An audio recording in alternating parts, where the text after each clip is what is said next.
আসসালামু আলাইকুম WhatsApp everyone welcome back to my another yet video. আজকের এই ভিডিওতে আপনারা দেখবেন বর্তমানে বিশ্বের সেরা 10 জন বিখ্যাত K pop idol. British magazine Nubia magazine তাদের বিশ্বের 10টি বিখ্যাত কে পপ আইডল তালিকা প্রকাশ করেছে। তালিকার র্যাঙ্কিং বিশ্বব্যাপী 70টিরও বেশি সোশ্যাল মিডিয়া প্ল্যাটফর্ম এবং গুগল ট্রেন্ডস এবং গুগল নিউজ থেকে সংগৃহীত ডেটার উপর ভিত্তি করে তৈরি করা হয়েছে। কিছু তথ্য সংগ্রহ করা হয়েছিল বিশ্বব্যাপী রাস্তায় থাকা লোকদের তাদের প্রিয় কে পপ আইডল সম্পর্কে জরিপ করে। তাদের সমস্ত গবেষণার উপর ভিত্তি করে এখানে যারা আধুনিক যুগের 10টি বিখ্যাত কে পপ আইডল হিসেবে বিবেচিত করা হয়েছে। সো একটু এদিক সেদিক হতে পারে, একটু আপনারা ম্যানেজ করে নিন। আর যদি কোনো ভুল ভ্রান্তি হয়ে থাকে তাহলে কমেন্ট বক্সে জানাবেন। চলুন একটি লাইক দিয়ে শুরু করা যাক আজকের এই ভিডিও।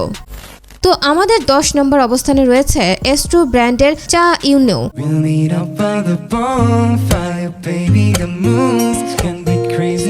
চা ইউনেও অ্যাস্ট্রো এর কণ্ঠশিল্পী, ভিজুয়াল এবং গ্রুপের মুখ। শুধুমাত্র তার গানের দক্ষতার জন্যই নয়, একজন অভিনেতা হিসেবেও তার প্রতিভার জন্য পরিচিত। অনেক ভক্ত তার সুদর্শন চেহারার জন্য তাকে মুগ্ধ করেছে এবং এমনকি তাকে ফেস জিনিয়াস বলা হয়েছে কারণ তার পাগল সুদর্শন মুখ। তাকে অ্যাস্ট্রো এর সবচেয়ে বুদ্ধিমান সদস্য হিসাবেও বিবেচনা করা হয় এবং তিনি যদি একজন গায়ক না হতেন তবে তিনি বলেছেন যে তিনি একজন শিক্ষক, ডাক্তার বা সংবাদ উপস্থাপক হতেন। তো যাই হোক, এরপর আমাদের লিস্টের 9 নাম্বার অবস্থানে রয়েছে বিশ্ববিখ্যাত গার্লস স্কোয়াড ব্ল্যাক পিঙ্কের মেম্বার রোজ।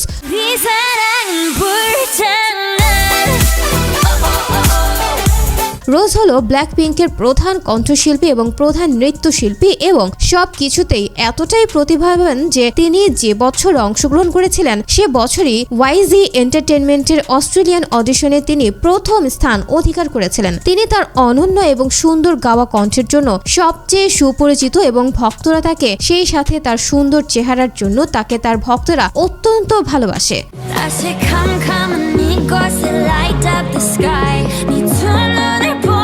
সো গাইস, এরপরে 8 নম্বরে অবস্থানে রয়েছে এক্সো ব্র্যান্ডের বেখিয়ান।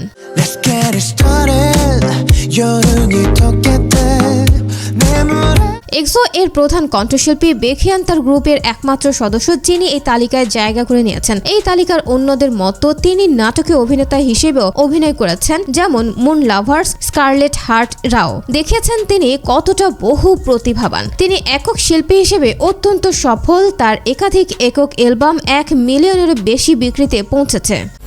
তো আমাদের 7 নাম্বার অবস্থানে রয়েছে black pink.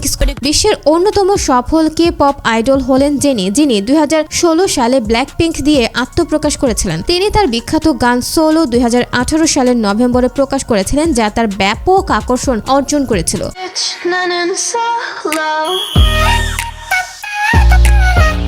Jenny black pink গ্রুপের এই প্রথম ছিলেন যিনি তার নিজের একক সঙ্গীত প্রকাশ করেছিলেন, যার নাম সোলো। তার সঙ্গীত দক্ষতার পাশাপাশি তার ভিজুয়ালের জন্য পরিচিত। তার চ্যানেল এবং ক্যালভিন ক্লেইনের সাথে অনেকগুলো অনুমোদনের চুক্তি। যাই হোক গাইস, এরপর আমাদের লিস্টে 6 নাম্বার অবস্থানে রয়েছে বিশ্বের 1 নাম্বার বয় ব্যান্ড বিটিএস টিমের জে হোপ।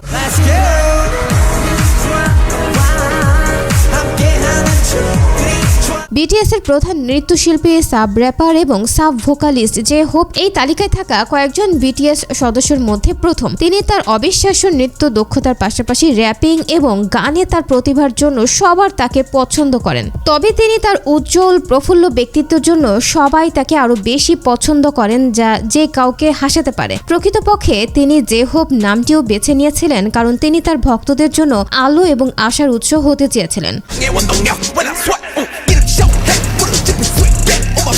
সো গাইস, এরপরে 5 নম্বর অবস্থানে রয়েছে ব্ল্যাক পিঙ্কের জিসু। ব্ল্যাক পিঙ্কের সর্বশেষ সংবেদনশীল এবং বিশ্বের শীর্ষ কে পপ আইডল হলো জিসু। যেমন তার সঙ্গীত ক্যারিয়ার যথেষ্ট ছিল না এবং তার অবিশ্বাস্য প্রাকৃতিক সৌন্দর্যের জন্য আত্মপ্রকাশের পর থেকে প্রশংসিত হয়েছেন। অনেক ভক্তরা তার দ্রুত অগ্রগতির জন্য প্রশংসা করেছেন গ্রুপটি আত্মপ্রকাশ করার পর থেকে। তিনি কে ড্রামা স্নোড্রপের একজন নেতৃস্থানীয়। তারপর আমাদের লিস্টে 4 নম্বর অবস্থানে রয়েছে বিটিএস টিমের জিমিন।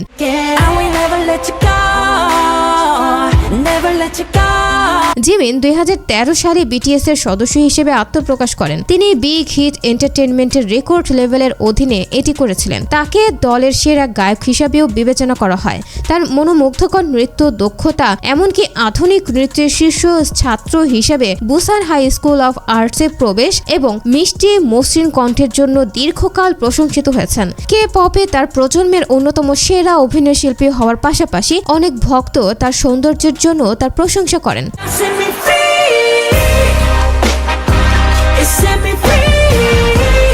সো গাইস, এরপর 3 নাম্বার অবস্থানে রয়েছে ব্ল্যাকপিঙ্ক স্কোয়াডের লিসা।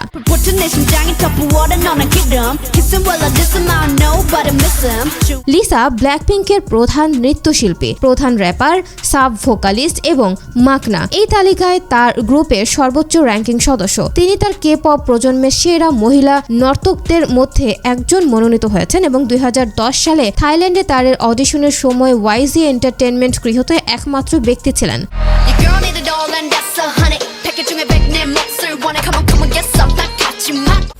তো যাই হোক গাইস, এরপর 2 নাম্বার অবস্থানে রয়েছে জংকুক।